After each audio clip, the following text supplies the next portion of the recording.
Hi dears, welcome back. ನಾನು cilia. ಇವತ್ತಿನ ವಿಡಿಯೋದಲ್ಲಿ ನಾನು ನಿಮಗೆ ತೋರಿಸ್ತೀನಿ ಹತ್ತಿಯಂತೆ ಮೃದುವಾದ ಒಂದು ಸ್ಪೋಂಜ್ ದೋಸೆ ರೆಸಿಪಿ. ಈ ದೋಸೆಗೆ ಉದ್ದಿನ ಬೇಳೆ, ತೆಂಗಿನಕಾಯಿ ಏನೂ ನಾವು ಹಾಕ್ತಾ ಇಲ್ಲ. ತುಂಬಾ ಸುಲಭ ಇದು ಮಾಡಲಿಕ್ಕೆ, ಅದೇ ರೀತಿ ಟೇಸ್ಟ್ ಕೂಡ. ಒಂದೇ ಒಂದು ಸತಿ ನೀವು ಇದನ್ನು ಟ್ರೈ ಮಾಡಿ ನೋಡಿ, ತುಂಬಾ ನಿಮಗೆ ಇಷ್ಟ ಆಗುತ್ತೆ. ಫಸ್ಟಿಗೆ ಇದೇ ರೀತಿ 2 ಬೌಲನ್ನು ತಗೋಬೇಕು. ಇದರಲ್ಲಿ ಒಂದು ಬೌಲಿಗೆ 1 ಕಪ್ ಸಾಗು ಹಾಕಬೇಕು. ಸಾಗು ಅಂದರೆ ಸಾದಾಕಿ, ಸಾಬುದಾನ ಅಂತೆಲ್ಲ ಹೇಳ್ತೀವಲ್ಲ, ನಾವು ಪಾಯಸಕ್ಕೆಲ್ಲ ಹಾಕೋದು, ಅದು 1 ಕಪ್. ಮತ್ತು ಅದೇ ಕಪ್ಪಲ್ಲಿ 3 ಕಪ್ ಅಕ್ಕಿಯನ್ನು ಇನ್ನೊಂದು ಬೌಲಿಗೆ ಹಾಕಬೇಕು. ಈ ದೋಸೆ ಮಾಡುವಾಗ ಅದರ ಅಳತೆ ಕರೆಕ್ಟಾಗಿದ್ದರೆ ಮಾತ್ರ ನಮ್ಮದು ದೋಸೆ ಒಳ್ಳೆ ಸಾಫ್ಟಾಗಿ ಬರುವುದು. ಅದಕ್ಕೋಸ್ಕರ ಇನ್ನೊಂದು ಸತಿ ಹೇಳ್ತೀನಿ ನೋಡಿ, 3 ಕಪ್ ಅಕ್ಕಿಗೆ 1 ಕಪ್ ಸಾಗುವನ್ನು ನಾವು ತಗೋಬೇಕು. ಅದೇ ರೀತಿ ಅಕ್ಕಿ ಮತ್ತು ಸಾಗುವನ್ನು ಬೇರೆ ಬೇರೆ ನಾವು ನೆನೆಸಬೇಕು, ಒಟ್ಟಿಗೆ ಯಾವತ್ತೂ ಹಾಕಬಾರ್ದು. ಇನ್ನು ನಮಗೆ ಬೇಕಾದ್ದು ಒಂದು ಅರ್ಧ ಚಮಚ ಮೆಂತೆಕಾಳು. ನೋಡಿ, ಇದೇ ಥರ ಒಂದು ಸ್ಪೂನಿಗೆ ಅರ್ಧ ಚಮಚ ಮೆಂತೆಕಾಳನ್ನು ಸಾಗು ಜೊತೆಯಲ್ಲಿ ಹಾಕ್ತಾ ಇದ್ದೀನಿ. ಅಕ್ಕಿ ಜೊತೆಯಲ್ಲಿ ಹಾಕಬೇಡಿ, ಸಾಗು ಜೊತೆಯಲ್ಲಿ ಹಾಕಬೇಕು.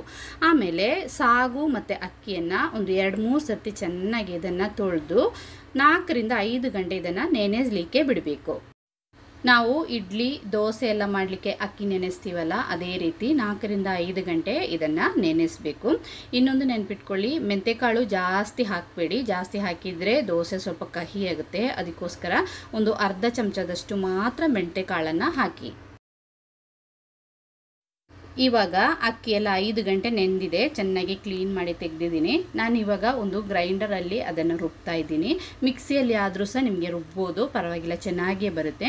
ಫಸ್ಟಿಗೆ ನಾವು ಸಾಗು ಮತ್ತು ಮೆಂತೆಕಾಳನ್ನು ರುಬ್ಬಬೇಕು. ಗ್ರೈಂಡರಲ್ಲಿ ಆದರೆ ಫಸ್ಟು ಇದು ಚೆನ್ನಾಗಿ ನೈಸಾಗಿ ರುಬ್ಬಿ ಆದಮೇಲೆ ಅಕ್ಕಿಯನ್ನು ಹಾಕಬೇಕು.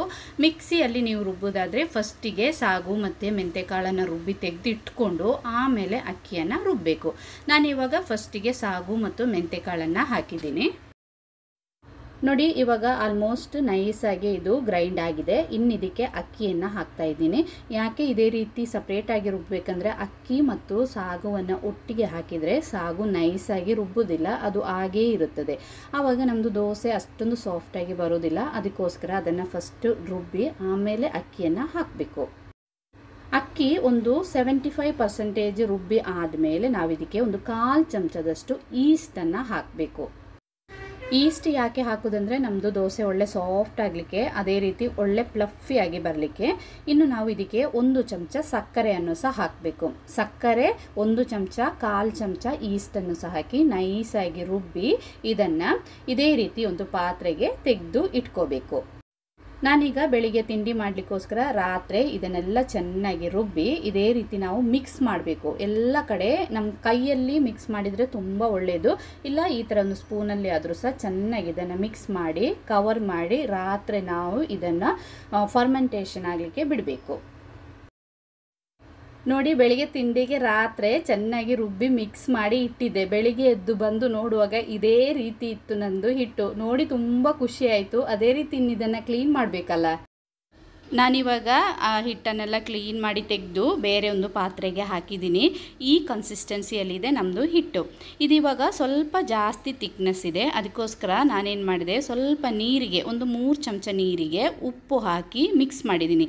ನಾವು ಹಿಟ್ಟಿಗೆ ಉಪ್ಪು ಹಾಕಿರಲಿಲ್ಲ, ನೀರಲ್ಲಿ ಉಪ್ಪನ್ನು ಮಿಕ್ಸ್ ಮಾಡಿ ಆ ಉಪ್ಪು ನೀರನ್ನು ಹಾಕಿ ಇದನ್ನು ಚೆನ್ನಾಗಿ ಮಿಕ್ಸ್ ಮಾಡಿದ್ದೀನಿ. ಇನ್ನು ದೋಸೆ ಮಾಡೋಣ.